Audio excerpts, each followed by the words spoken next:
Bien, muchas gracias. Bueno, como les decía, este estudio está por ahí en la página grupost.com. Pueden encontrar la comparación de todas estas normativas.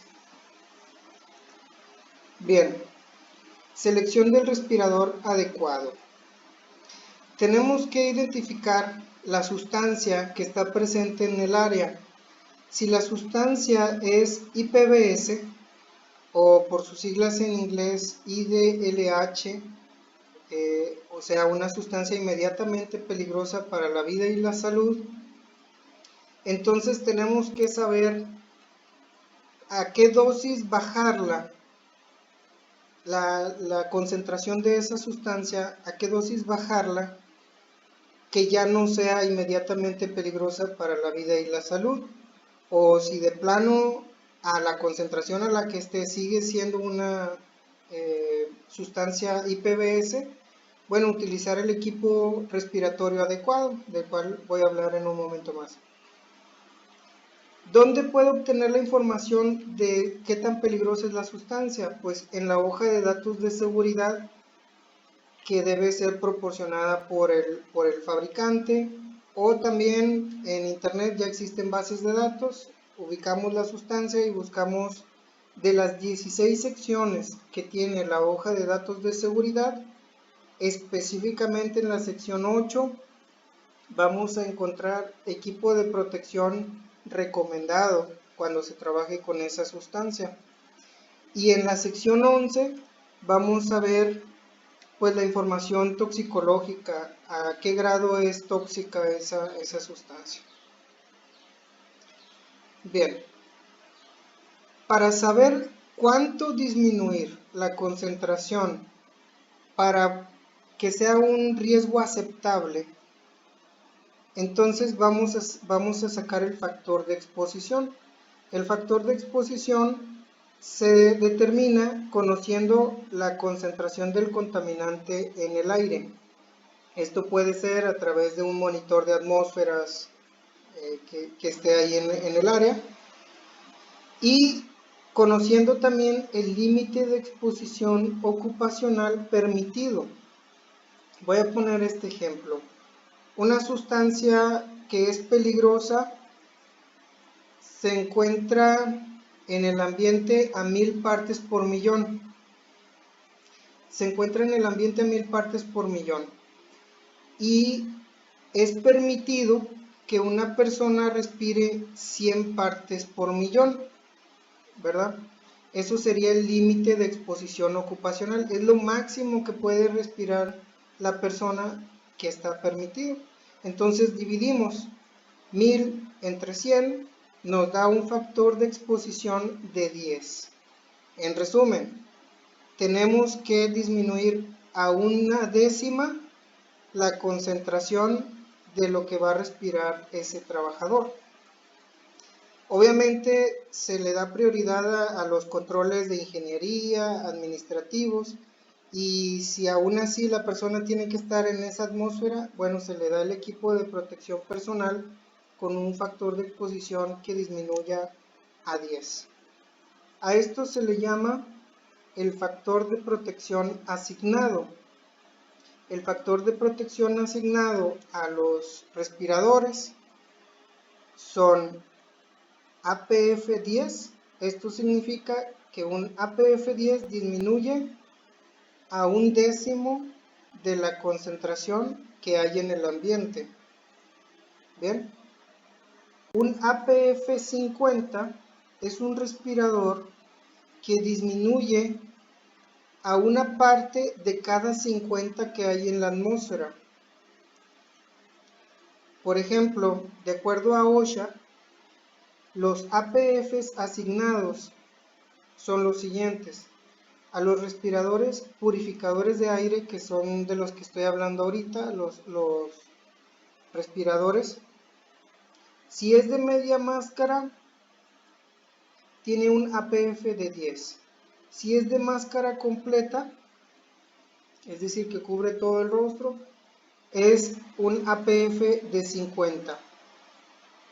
Si tiene aire forzado, es decir, se le alimenta aire por medio de un ventilador o incluso por un tanque de aire, puede llegar a un 25, 50 o hasta 1000, disminuye a una milésima la concentración que haya en el ambiente.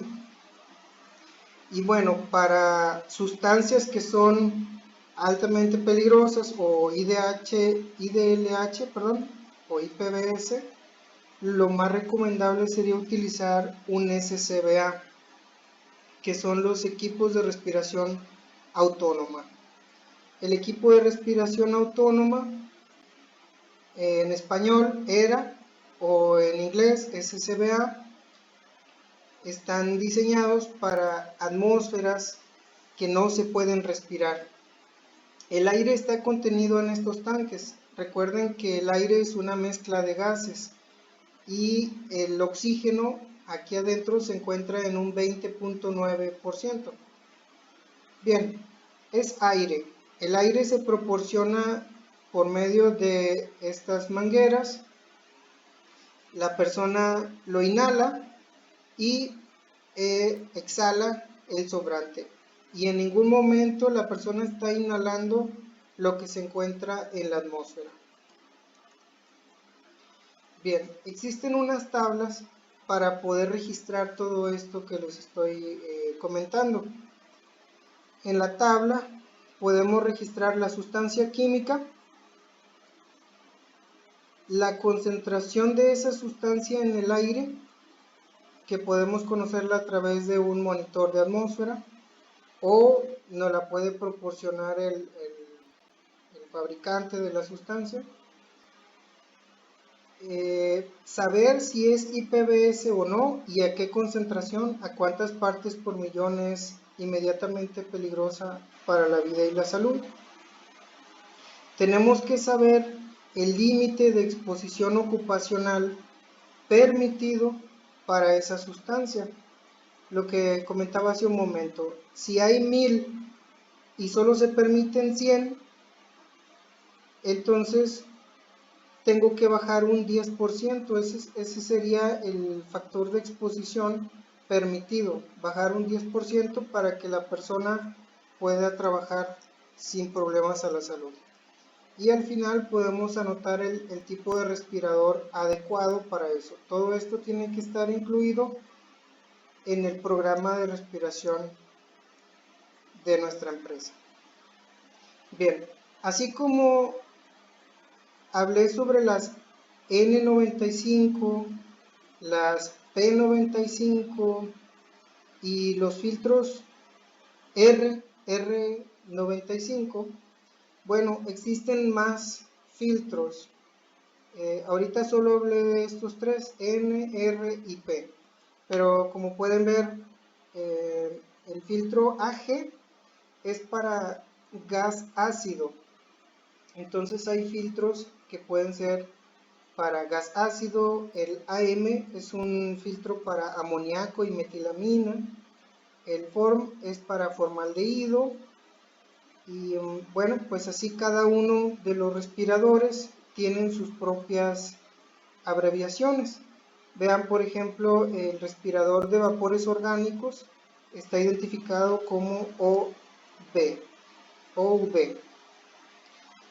Esta información la tomé de 3M, que es pues el fabricante de muchos respiradores, y una de las observaciones que hace aquí 3M es que puede haber un respirador que tenga 3 filtros, que tenga filtro para vapores orgánicos, para gas ácido, y que además sea para atmósferas aceitosas y con un filtro 95.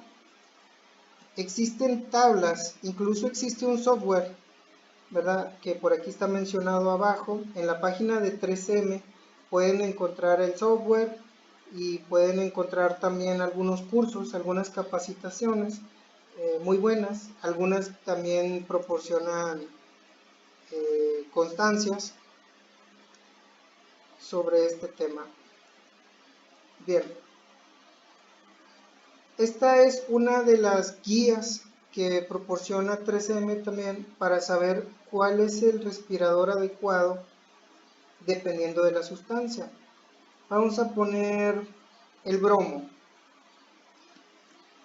Si en mi empresa trabajamos con bromo, yo tengo que saber a qué concentración es inmediatamente peligrosa para la vida y la salud. Aquí me dice que a 10 partes por millón. A 10 partes por millón es inmediatamente peligroso para la vida y la salud.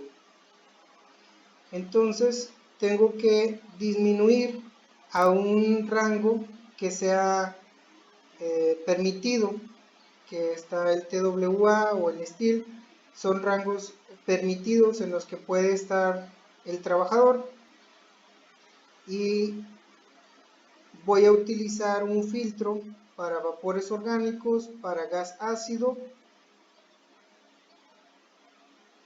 y bueno, pues este sería el apropiado, el respirador apropiado para trabajar en esta atmósfera. Bien, ¿cómo sé si mi respirador es original o es seguro?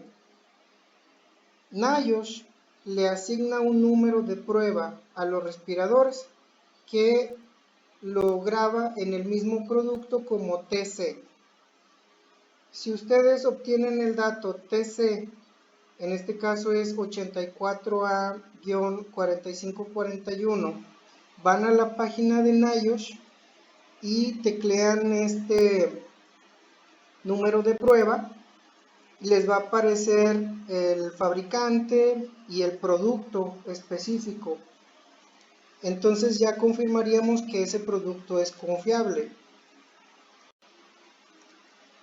Bien, es conveniente estar revisando en la página de NIOSH porque, como ustedes sabrán, hay muchas empresas que se aprovechan de la situación y empiezan a poner por ahí productos que no son confiables.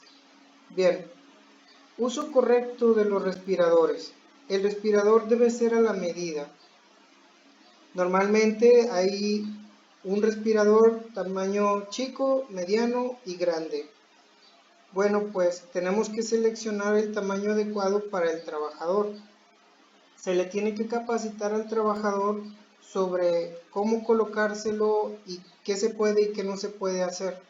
Y se debe renovar la capacitación una vez al año.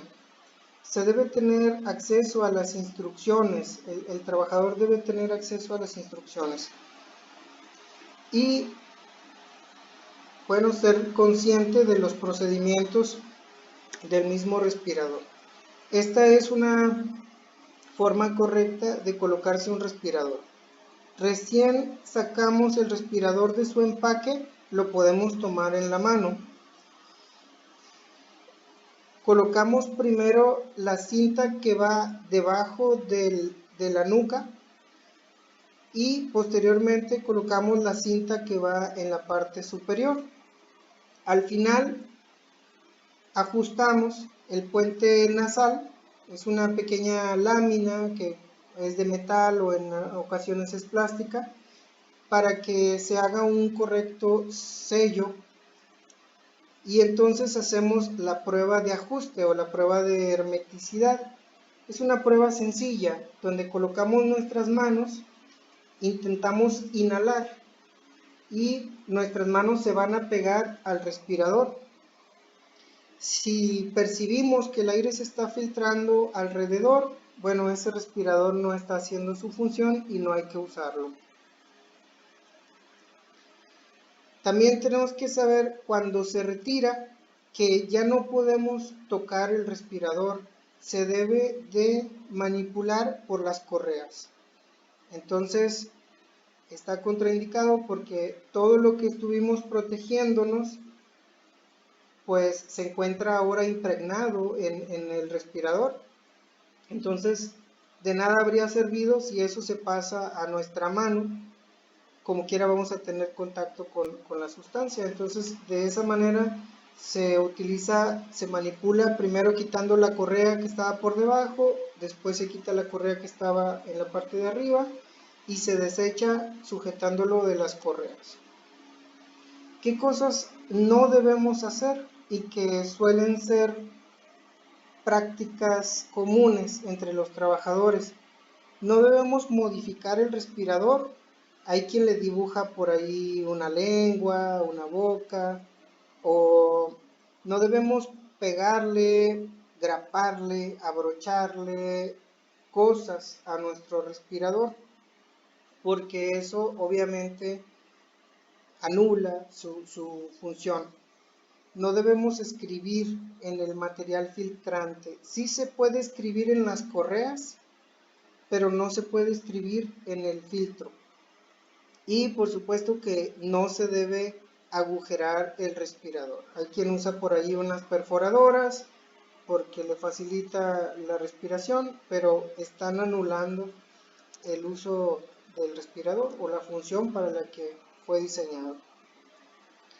Bien, se deben de hacer pruebas de ajuste antes de que el empleado vaya a realizar la tarea. Las pruebas de ajuste son, como se ve aquí en la imagen, se mete dentro de una pequeña cabina a la persona y se le bombea algunos testigos. La persona puede decir si percibe un aroma o un sabor dulce o amargo, y podemos saber si está haciendo buen ajuste o no en el trabajador. Estas pruebas de ajuste se deben de repetir cada año o cada que se use un respirador nuevo. Por ejemplo, yo estaba utilizando la marca 3M, pero llegó una nueva propuesta y vamos a cambiar a otro producto. Bueno, se tiene que hacer la prueba de ajuste ahora con el nuevo producto. También se debe de hacer la prueba de ajuste cuando la persona ha sufrido una transformación estructural facial, como bajar de peso de una manera muy repentina o subir de peso también. Eso modifica la estructura del rostro. O arreglos dentales, utilizar brackets, utilizar por ahí algunos aditamentos dentales, puede hacer que se separe el respirador y entonces no haga su función. En esos casos hay que realizar la prueba de ajuste. Es necesario también que el trabajador sea evaluado de forma médica antes de asignarle la tarea. ¿Por qué? Bueno, quizás sea asmático, quizá la persona no tolera el que le estén limitando la respiración. Es mejor descubrirlo en la evaluación médica, allá cuando se encuentra en el área con la atmósfera peligrosa. Eso puede hacer que él por la desesperación se quite el respirador y se comprometa su vida o su seguridad. Bien, los mantenimientos y cuidados. Primero tenemos que saber si nuestro respirador es desechable o es reutilizable. Si es desechable, al final del turno se tiene que depositar en el contenedor asignado para eso. Si es reutilizable, bueno, en algunos casos hay que separar los filtros, se guardan en una bolsa y se limpia y se desinfecta la mascarilla o el respirador, que normalmente pues va a ser de hule o plástico. Se deja secar posteriormente el respirador y lo guardamos en una gaveta. Recuerden que los respiradores son individuales, no se deben compartir con otros compañeros. Entonces deben de estar resguardados preferentemente bajo llave para evitar que a otro compañero se le haga fácil y lo quiera utilizar. Bien, en la cuestión de la pandemia del COVID-19, como habrán escuchado, probablemente se deja a los respiradores para el servicio médico y bueno, se sigue usando en las tareas en la industria, los respiradores. Y se pueden utilizar los cubrebocas para público en general. ¿Cuál es la diferencia entre un cubrebocas o mascarilla con respecto a un respirador? La mascarilla no hace sello hermético alrededor del rostro, alrededor de las vías aéreas. La mascarilla está diseñada, su principal diseño fue que quien está enfermo no contagie a otros. Entonces detiene para que los virus o patógenos que tenga la persona se queden ahí en la mascarilla y no contagien. Podemos decir entonces que un cubrebocas o mascarilla no protege al que lo tiene, protege en realidad a los que están alrededor. Y ahí es donde se enfoca la diferencia principal. El respirador sí protege a la persona que lo tiene, filtrando, evitando que ingresen partículas que comprometan su salud. Pero la mascarilla o cubrebocas no protege al que lo porta, sino protege a los que están alrededor. Sabemos entonces que las mascarillas son desechables, son holgadas, no hacen un sello perfecto alrededor de las vías aéreas y no capturan las partículas que se encuentran suspendidas en el ambiente.